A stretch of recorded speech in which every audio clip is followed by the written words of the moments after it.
Okay. March 5th. Okay. Tuesday, March 5th. Should we start with Heidi today? Okay, from Reflections in the Light by Shakti Gawain, March 5th. We create first in thought form. When we create something, we always create it first in thought form. An artist first has an idea or inspiration, then creates a painting. The idea is like a blueprint. It creates an image of the form which then magnetizes and guides the physical energy to flow into that form and eventually manifests on the physical plane. My thoughts are creating a wonderful blueprint for my life. I like that. March 5th, Everyday Mind, 366 Reflections on the Buddhist Path. Ancient Pali texts liken meditation to the process of taming a wild elephant. The procedure in those days was to tie a newly captured animal to a post with a good strong rope. When you do this, the elephant is not happy. He screams and tramples and pulls against the rope for days. Finally, it sinks through his skull that he can't get away, and he settles down. At this point, you can begin to feed him and to handle him with some degree of safety. Eventually, you can dispense with the rope and post altogether and train your elephant for various tasks. Now you've got a tamed elephant that can be put to useful work. In this analogy, the wild elephant is your wildly active mind. The rope is mindfulness, and the post is our object of meditation, our breathing. The tamed elephant who emerges from this process is a well-trained, concentrated mind that can then be used for the exceedingly tough job of piercing the layers of illusion that obscure reality. Meditation tames the mind. Hanapola Gunaratana, Mindfulness in Plain English. March 5th, Simple Abundance Path. Creating a hope chest. Hope is the thing with feathers that perches in the soul. Emily Dickinson. Hope chests were traditional gifts from mothers to daughters in the days when young women brought household dowries with them when they were married. Hope chests contained bed linens, quilts, table linens, crockery, flatware, and dreams of domestic bliss. I didn't have a hope chest when I got married. Did you? I dreamed of getting one for my 16th birthday, but we didn't have the money, so it became a dream deferred. I remember poring over the Lane furniture ads in 17 magazine featuring a lovely mother and daughter packing hopes for the young woman's future into a beautiful cedar-lined chest. Why do I remember this? Because I've been excavating my authentic self. If you dig deep enough, it all comes back to you, and you'll often be surprised by what you discover. So here I am, 30 years later, looking once again at Hope Chest advertisements. However, since I've established a household within one, my Hope Chest differs from the traditional version. Instead, I use a wicker picnic hamper filled with projects that I hope to do in the future.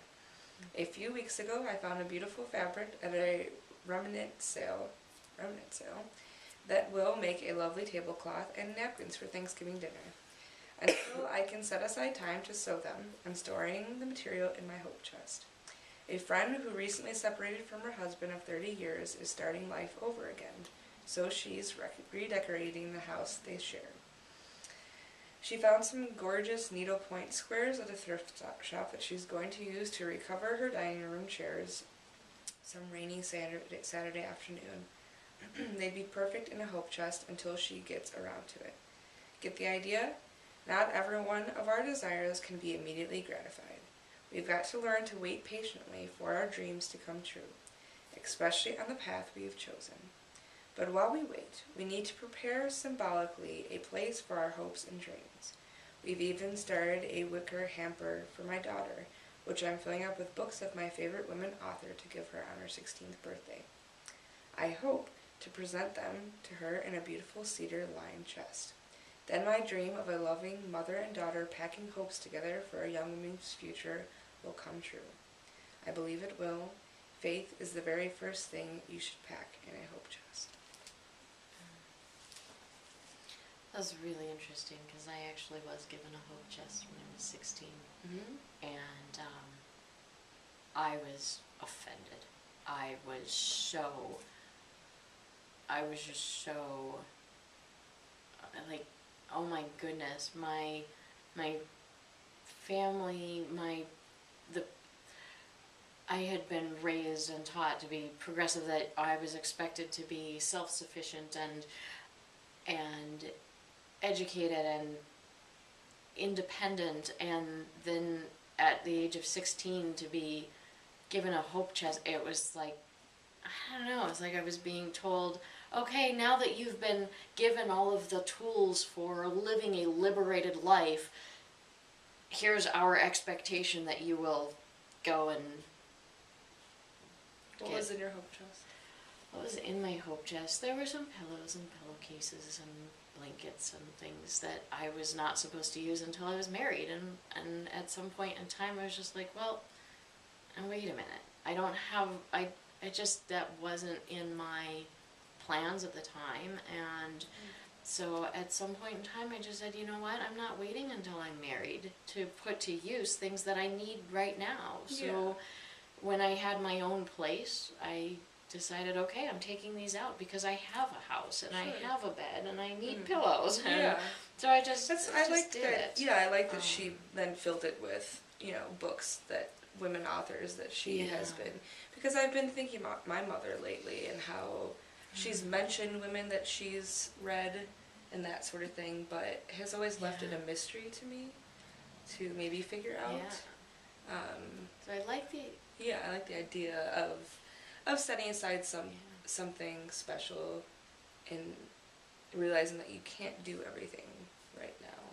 But it's good that you used it when you needed it, and you know, gestures. It's always the thought that counts, I guess, and figuring out what that intention is. I mean, at least they didn't give you a marriage contract to sign like some 16-year-old woman that had no choice. I wasn't forced into an arranged marriage. That's a blessing.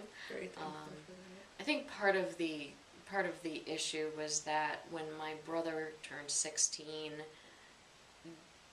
somehow all of the arrangements were made that he was able to work with my grandmother, work for my grandmother, and then spent time with my uncle, and he got a car and learned how to fix it and repair it and take care of it himself. And so for me, being 16 and getting a hope chest was like, no, wait a minute. Like, it was just another slap in the face of the social double standards of the boy gets the vehicle because he's expected to go out and court a woman, and he's expected to go out and get a job, and I got a hope chest because I'm supposed to be like Cinderella waiting for my Prince Charming to come and rescue me. What do you think, Heidi? I think it speaks to a deeper innate want for the connection to tradition, a connection to the roots. You know, even though you were raised with a more liberal attitude, that it speaks more to your parents' want for the tradition, you know, passing on a sense of tradition, even though, you know, it may not have been a politically correct tradition, but, you know, having those rites of passage, and which is something that is majorly lacking in our society. It is, and you know, and as I think about it, I'm like, wow, I guess I'm realizing I still, like, there was a lot of negative for me associated with that, and maybe if it had been presented in a different way, if it had been talked about, if there had been some, I don't know, I guess I didn't really understand that connection of why this was coming to me, and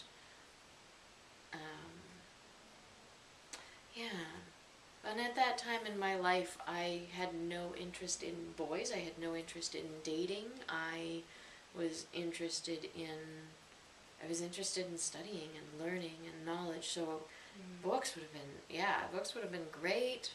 I I guess what I'm taking away from this is just really wanting to say, okay, what if I reframe that?